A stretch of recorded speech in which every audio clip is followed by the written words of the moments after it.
and you're going back and your kids are in college, or if you're staying here and they're in college, it's hard too. You're going to have to find other things to keep you busy because you're not getting them up and out and driving them forever, every day. You may find it difficult to continue with your own career if you've been out of the loop. And you may not feel ready to go back to work just because your family needs you a lot when you get back. As with everything, you can try to prepare for your return. There are many coping mechanisms, which we've talked about. Ellen mentioned quite a few.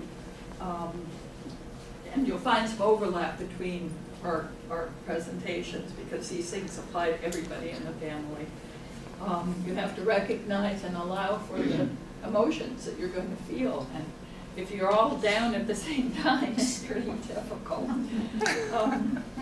And you must say goodbye. You must take leave of wherever you've been. And I suppose all of you have had several moves over the years.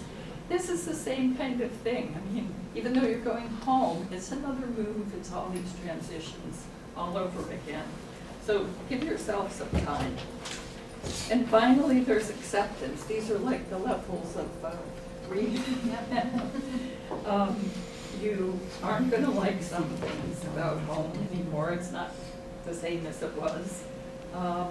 And I think this is a good moment for the serenity prayer where you want to accept what you can't change and have courage to change the things that you can and the wisdom to difference.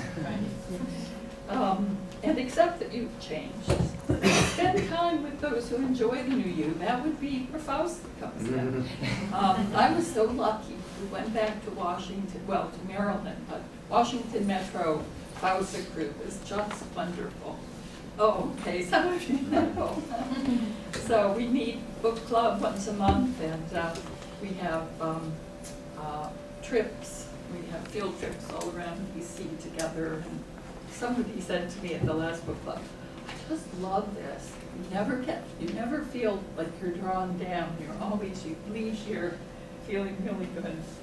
And the last thing is repeat the mantra that you learned when you became an expat. Not better or worse, just different. The new you. Is that the next one? Yeah. Oh, this one.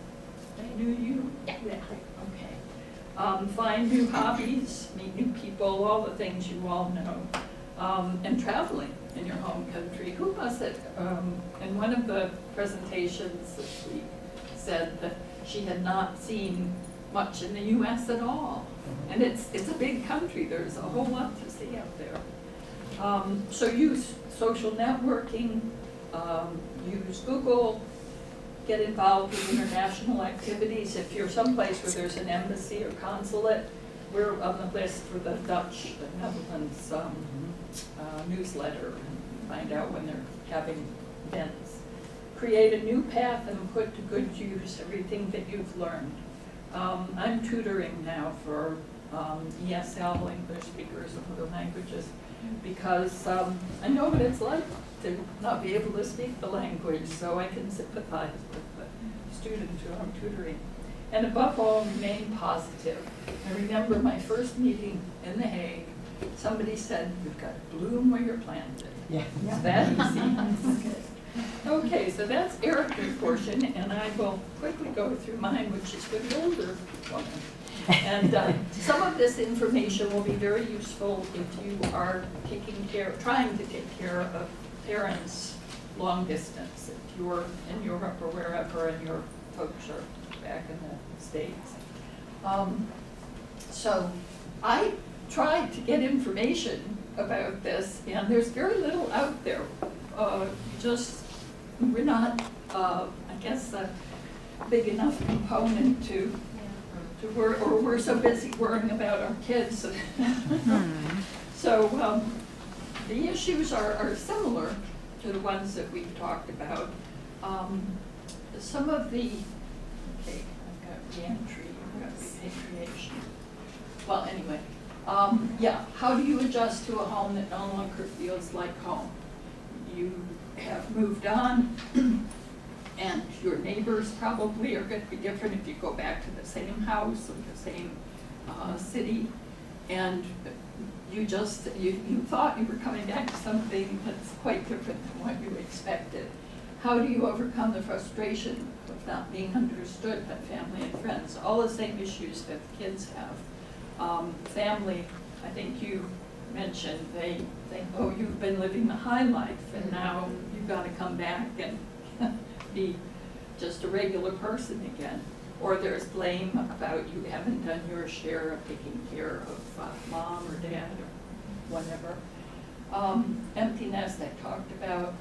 How do you fit in, and how do you rekindle old relationships and make new ones?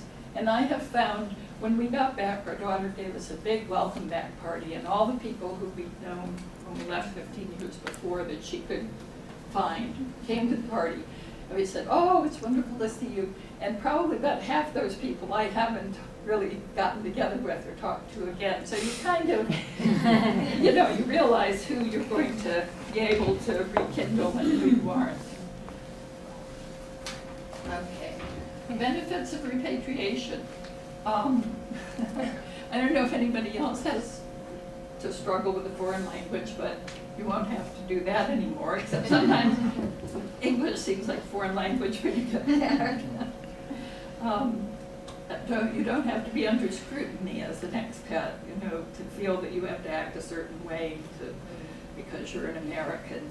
That was a real problem with 9/11. I don't know how many of you were abroad when that took place, but the reactions of people at first, total sympathy, and then kind of like, oh, you're probably going to respond, you know, the U.S. is going to just go overboard, and so you don't have to worry about that. Looking for ingredients. Can anybody here tell me something that they really have to bring back? Yeah. It wasn't something I have to bring back, but everything in Denmark has got a different name, of course, because it's in Danish. And for months I couldn't find flour because I just didn't know what it was called. It didn't have a name that made good sense. And there's stuff that you would buy at a drugstore in America that you get in a hardware store in Denmark. Or baking soda at the drugstore instead of exactly. Supermarket. Yeah. And you feel like a real idiot. I mean, you've been conducting your life just perfectly normally, and suddenly you don't know what flour is called. Where things are in a supermarket, you know. Oh, yeah. Sugar's with coffee in Holland, but in America it's with baked goods. Yes. So you just have to, you have to look at this as a new adventure in a new country. And I had a friend that lived in Venezuela when we were there, and she went to New Jersey and we went to Philadelphia, and she called me up one day hysterically crying. And she said, I can't live here anymore. I'm going to go. I'm leaving. And her husband was gone away. He was off on a trip somewhere in the world. And I said, just calm down and tell me what's wrong. And she said, I went to look for flour. I wanted to bake. And I walked into the store and I asked this man, where's the flour? And she was half Lebanese and half Asian. And she did speak differently. And the man said, lady, that's down at the florist. Oh, no. And she just became hysterical and went home and had a screaming fit and called me. Yes, that's funny. Well, you can get Girl Scout cookies again. Of course, you could always get them at the silent auction. I think. And marshmallow peaks and all that stuff. But no chocolate chips. Right. Yeah, no no chocolate chips. Yeah. And Jello, boxed Jello that I can't find either. Right. Corn flour. When I got to Denmark, I said, where's the corn flour? And people said, people don't eat corn. Pigs eat. Well, and then the last thing is being closer to aging parents, children, and grandchildren, which can be a blessing and can also be challenging at times. Pat and I both have colds from our baby granddaughter. We were holding too close last week. Okay, these are some possible, no, I think we had that one, possible scenarios. Oh, scenarios. Yeah. That I just kind of dreamed up off the top of my head. You might become